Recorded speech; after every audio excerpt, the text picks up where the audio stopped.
Today on the Playbook Podcast, President Trump's takeover of DC expires. So where's next?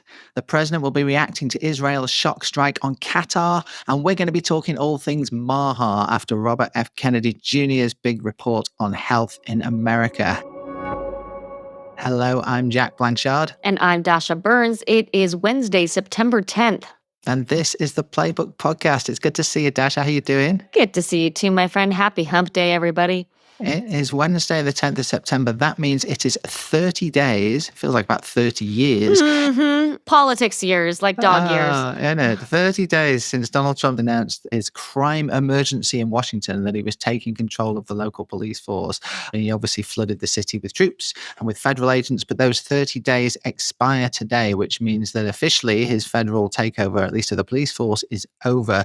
Dasha, if you live in DC like we do, this has been one of the most visual hallmarks of the Trump presidency so far, hasn't it? That's absolutely right. And that is in many ways the point of it, right? Is to create those visuals. One White House official told me that these images and the images of some of the Democratic resistance to these efforts are a big factor, are something that they are looking to use in campaign ads in the midterms. So this is absolutely both a practical thing that we are witnessing and a political strategy that is playing out.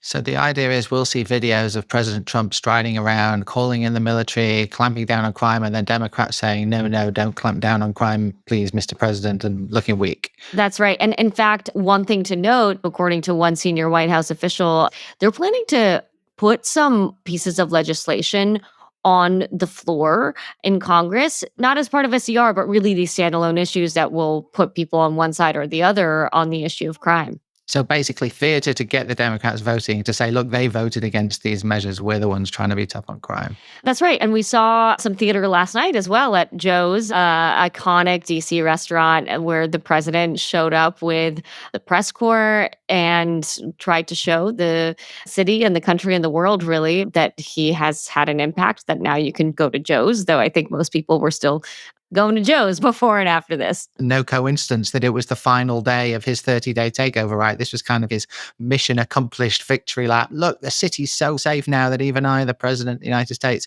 can go, like one whole block from the White House to go for dinner. And with a crab leg in hand. Indeed, at a very expensive and long-established seafood restaurant. There were some protesters in there, nonetheless, who were shouting at him and calling him Hitler and whatnot. And some supporters as well. You got all kinds of here in Washington. Indeed. Yeah. We should say, to be clear, this isn't the end of the Washington experiment. Although this 30 days is now expired and by law, the police force now returns to DC control. As far as we can tell, the National Guard troops and indeed federal agents are staying in the city for now. The Army has extended its orders to be in DC through the end of November. The mayor, Muriel Bowser, has said she's going to work closely with Trump's federal level efforts to clamp down on crime in the city. So she's very much part of this effort. And so actually, although this was the big deadline we've all been eyeing in the future, actually not that much is going to change. That's exactly right. And this is also something that the president and the White House wants to see spread to other cities, something we'll be talking about, I think, for the coming months. We've been speculating about this for days, if not weeks, about where he's going to go next. And he sounded fairly settled on Chicago a week or so ago. Sounds like they have now made up their minds that it's not going to be Chicago, Dasha, and in fact going to be a Republican-controlled state where they go in next. Trump said last night, essentially, that he has decided, and we should get an announcement probably today, if not tomorrow, for a state that wants his federal involvement there. Yeah, it's been an interesting back and forth that we've seen from the president's public comments. He said, I'm going into Chicago. He put out that really provocative Truth Social post of the Apocalypse Now meme, and then said, wait, if J.B. Pritzker, the governor of Illinois, wants my help, I'll go there. If he doesn't, we'll let them suffer. And now he's ultimately decided to go into a red city. And that's a really fascinating dynamic because he has been getting this criticism saying that you're only going to Democratic cities. I think a lot of folks might be surprised by this, but it's also kind of the show from the White House that like the messaging from the administration is we're here to help. If you want our help, we'll help you. We'll do what we did in DC. And if you don't, we won't. Will that kind of framework last? I don't know. But at this point, it's interesting to see them go that direction. Yeah, the administration has been very critical of J.B. Pritzker, of course, the governor of Illinois, for his resistance to this idea of the troops coming in. I was watching Pam Bondi, the AG, on Fox last night saying Chicago should be begging Donald Trump for help to keep Chicago safe. They're not, so we're going to a city who wants us there instead. I'm curious to see how they play this because I could see after 12 days or whatever timeline the president has in mind in this red Republican controlled city saying, look at what we've been able to do here and look at the rising crime in Chicago or Sacramento or San Francisco or, any number of blue cities. So knowing Trump and knowing how his folks work, they're absolutely thinking strategically about the messaging and the political toolkit that this can provide for them. Yeah, and of course, the midterm elections are not just for the Senate and for the House of Representatives. They're also for lots of big state elections and mayoral elections we've got coming up this November as well. And so the message there can be, look, vote Republican and the president will be here to help you with your crime problem. We can work hand in glove. So why would you vote for the other guys? We should say as well, Dasha, although this federal takeover of DC, such as it is officially finishing today, the Republicans still have their eyes on different sorts of takeovers of DC. There is a bunch of bills that are going to be before the House Oversight Committee this morning, all focused on DC, all trying to alter local laws to give the government more power, or at least to meddle, as some DC people would see it, in the way DC works. There's Trump's plans to beautify the city with extra money. There's various stuff about law and order, increasing mandatory sentences, getting rid of the attorney general altogether. Lots of stuff that the Republicans are floating to try and stamp themselves onto DC permanently. Yeah, and given the relevance and symbolism of DC to the country, that is a big reason why the president is so involved and so obsessed with the changing and the putting the mark on this city in particular. It's not just any city, it is our nation's capital, and he wants it remade in his image. Yeah, he hasn't had a great time in DC, has he? He knows that generally DC doesn't like him and generally he doesn't like DC much either. And so I guess it's a real attempt to try and win that battle in the way that the president loves to do. That's right. Let's talk about something else. The president said he may announce today which city he's going to next. The other thing he said he is going to announce today is give what he called a full statement on the extraordinary attack we saw yesterday from Israel on Hamas leaders in Qatar. I've covered a lot of conflicts in my time, Dasha, now, being old grey-haired man that I am. Oh, I am struggling to remember ever hearing of one side literally trying to bomb yeah. the peace negotiating team from the other side while they were trying to have negotiations in the third country. Like, whatever you think about this conflict, that is an extraordinary thing to have happened. And even Donald Trump, who's been so supportive of Netanyahu, looked pretty cross about this yesterday. Across the board, I am hearing a whole lot of outrage and shock and confusion from literally just about everyone I've talked to, whether it's experts and Democrats or administration officials or allies. This is beyond the pale of what most folks expected would happen, especially given there are people in the administration that felt that a deal was very close, that they were making real progress, and now feeling like this has completely derailed things. And the president's message today, countering what Netanyahu and what Israel said about giving a heads up to the United States, basically the president saying, like, no, we didn't get a heads up and we weren't able to inform the Qataris in time. And what I'm hearing from one source familiar with the conversations is that the US has been pretty apologetic to the Qataris because this is not at all something that was sanctioned or expected. And now the question on everyone's minds is, what does the US really do about it? Because President Trump said on his Truth Social yesterday that this would never happen again. But it's very clear that Israel did this without the permission or the green light or even the we're just going to stay out of this kind of vibe from the United States. So there are a lot of folks that are totally reeling on the admin side about this right now. Yeah, I mean, let's be blunt. This makes President Trump look absolutely ridiculous. This is a guy, him and Steve Witkoff, who's been saying repeatedly over the last few weeks, we're almost there, I'm very confident, we're going to get a peace deal soon.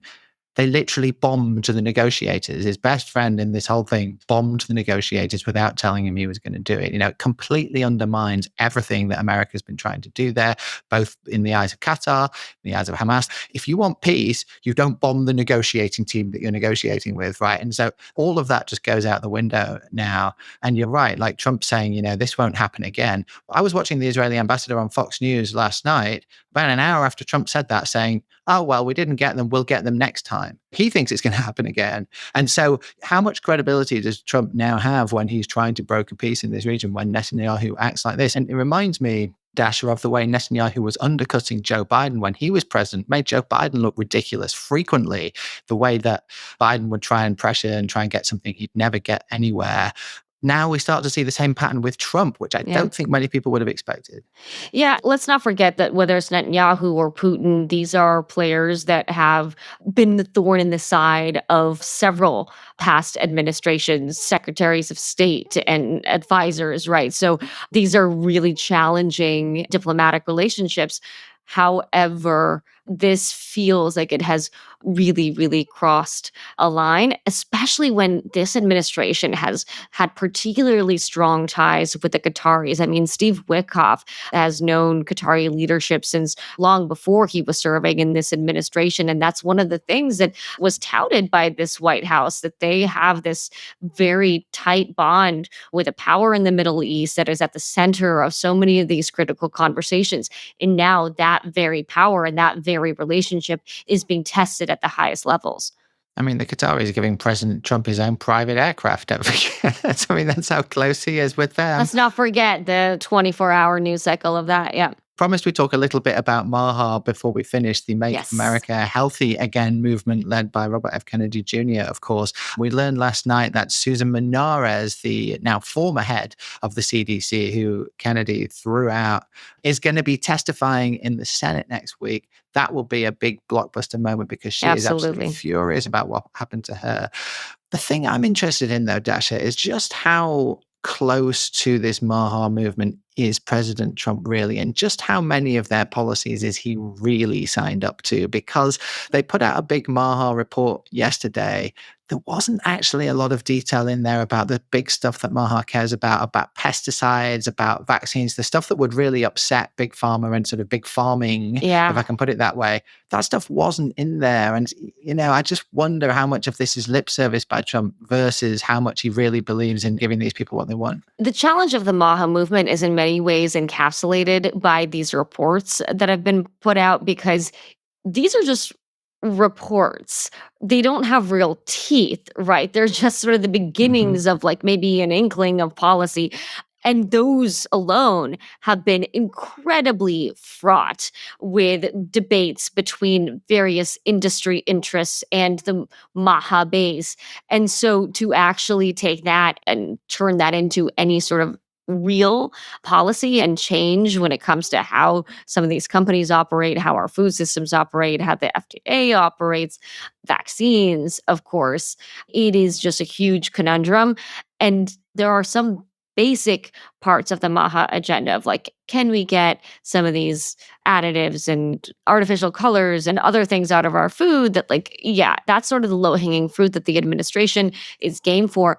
When it comes to vaccines, I think you've seen RFK Jr.'s position kind of confound President Trump a little bit, because he does believe, and much of the allies of the White House believe, that the Maha movement was a huge factor in his commanding win in the election and bringing in these coalitions that they can tout as sort of new voters and new people under the tent.